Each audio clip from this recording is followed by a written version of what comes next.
The U.S. housing shortage has reached 7.3 million homes for the low-income population. As rent prices rise across the country, we have an affordability crisis in the United States. Unlike one that we've seen since the mid-20th century. Existing crisis, but it's only gotten worse. Okay, so this is all over the news. Affordable housing is a huge problem in America, but it's even more serious than I thought. According to a study by the National Low Income Housing Coalition, the hourly wage needed for a one-bedroom rental is at least 3 times the federal minimum wage. Which means there is no city in America where someone working a 40-hour week earning the minimum wage can afford a one-bedroom apartment. That's right, nowhere. If you are willing to work and put your ass on the line, you should be able to afford a nice place to live. This is Atticus LeBlanc, an entrepreneur trying to crack the code of this crisis. And what he's talking about is the billions of dollars the government spends annually, but still can't satisfy the demand for affordable housing. So what's the solution here? What would you say to the people that would say that this problem is just too big for us to solve? I think there's only one way to approach the problem, and for us, that is one room at a time. His tech startup is currently operating in 10 states and claims to be able to market rooms for half the cost to renters, while also increasing profits for landlords.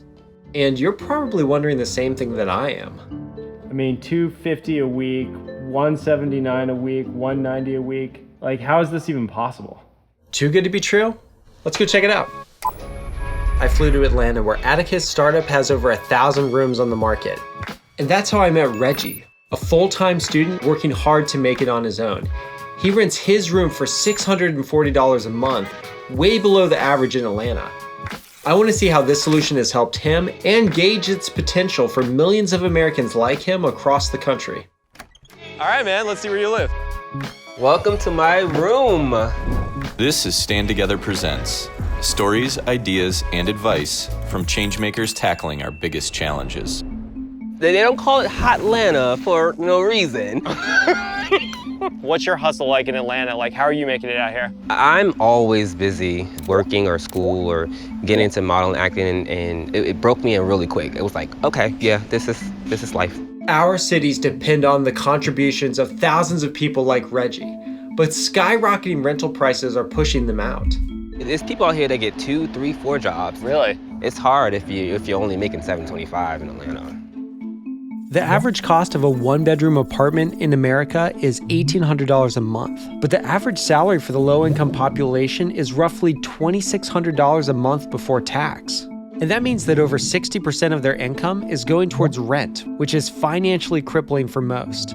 So I think it's commonly assumed that the answer to this crisis must come from the government. But when I researched this, in 2021 alone, the US government spent $50 billion on programs related to affordable housing. That's a number that's increased every year since the Great Depression, and it's still not working. But Atticus has another view, one that got me thinking about this problem in an entirely new way.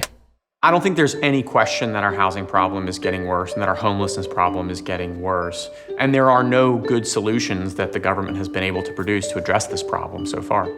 Ultimately, I believe we have more than enough existing residential square footage to be able to solve this housing and homelessness problem tomorrow. Now, that's a big claim, but this is where things get interesting. The housing supply exists. It's just how do we create access to that supply for people who need it? If you're wondering why the government has not been able to solve this problem, one thing that you must understand is how zoning impacts the availability of that housing supply. And the reality is, Atticus and I dove deep into this one, so let me break it down for you here.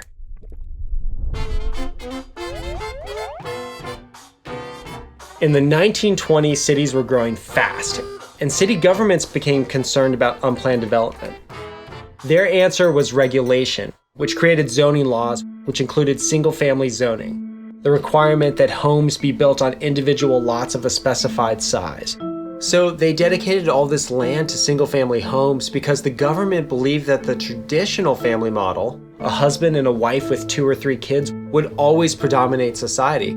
At that time, only 8% of people were living alone. So sure, it kind of makes sense. But here's what happened instead. That 8% continued to grow, And today, individuals living alone make up 30% of all renters, and counting. And because of zoning, there is more demand for individual housing than land available. High demand, low supply. Maybe one day we'll change zoning so that it makes sense for today's population. But meanwhile, we need a solution that helps people now. So if the solution doesn't come from the government, where do we go?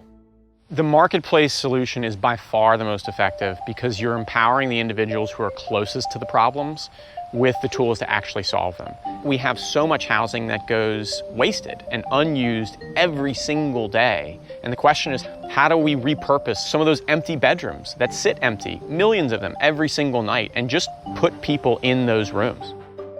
So Atticus saw the existing supply that was zoned for families and decided to create a marketplace that would allow the property owners to convert that existing square footage into individual rooms for the largest group in need, single-person households, and he called it PadSplit. But hold on a second. While bringing the convenience of popular vacation rental apps to the affordable housing market does sound like an innovation, there are other websites out there that'll rent you a room. So what makes PadSplit so different for people of low income? PadSplit really works to remove all the barriers to entry for folks who need a place to live that can't really afford traditional rental options. There's no credit check. There's no upfront deposit. 89% of our members report saving relative to whatever they were doing before, and that average savings is $330 a month. But we've all run across horror stories online about cheap apartments. So I wanted to see for myself what $640 a month will really get you in Atlanta. That brings us back to Reggie, who's been renting his PadSplit for over a year. Here we are. Ta-da! Hey, nice. So there's so much going on. I have my pictures from my modeling, my acting here on this wall. I'm Georgia State because I'm a student from Georgia State. I have my light here. Well, I do like a lot of self-tapes and just TikTok videos and all that good stuff. And I would tell you like how many times I'd be like, I'm gonna put $500 away, I'm gonna put $200 away. But this has allowed me to actually really save. It's like, Reggie, you have the funds, put it in the bank account, don't touch it. I felt like this experience has allowed me to understand myself a little bit more and having that ability to push through. I can see myself just keep growing and developing my own personal self. Okay, so Reggie appears genuinely happy with his setup, but PadSplit is a marketplace, which means there's one more party that we need to discuss: hosts. Side note, so that you don't get confused here, PadSplit calls their landlords host. So next I caught up with Reggie's host, Jean. He actually lived in a PadSplit as a renter for a few years before buying his own property, which he converted into 5 separate rooms to be rented, which sounds like a lot of work to me, and I wanted to understand why he would choose to do things this way over the traditional model. If I have just 3 rooms full, I'm hitting break even. You know, this house that's sitting right behind me, it's the exact same layout, exact same square footage. They bought and renovated that house in 2022, and last I saw, they were trying to get $1,900 a month in rent. Whereas with this property, if it's full, I'm collecting a little bit more than twice that. Wow. In our opinion, the best way to solve this problem is simply to create a system that works for everyone. What our hosts are really looking for as real estate investors is increasing their bottom line. And PadSplit historically has been able to increase their net operating income more than 2x relative to the traditional rental model that they were using before. Atticus's goal is to have 1 million rooms available to rent in the next 10 years. But to meet the demand of the more than 30% of Americans living alone, we're going to need as many creative private market alternatives like PadSplit as we can get. As I think about how the private market and systems of mutual benefit can address massive problems like affordable housing, what makes me really hopeful is we've already seen people absolutely transformed simply because they had access to housing opportunities through PadSplit. I think all businesses have a role in changing society for the better, and whenever you're confronting these massive problems, it's important to break them down into bite-sized pieces and just start going. You have new challenges every single day, and some of which seem absolutely insurmountable, but the only way to approach them is by taking it one room at a time.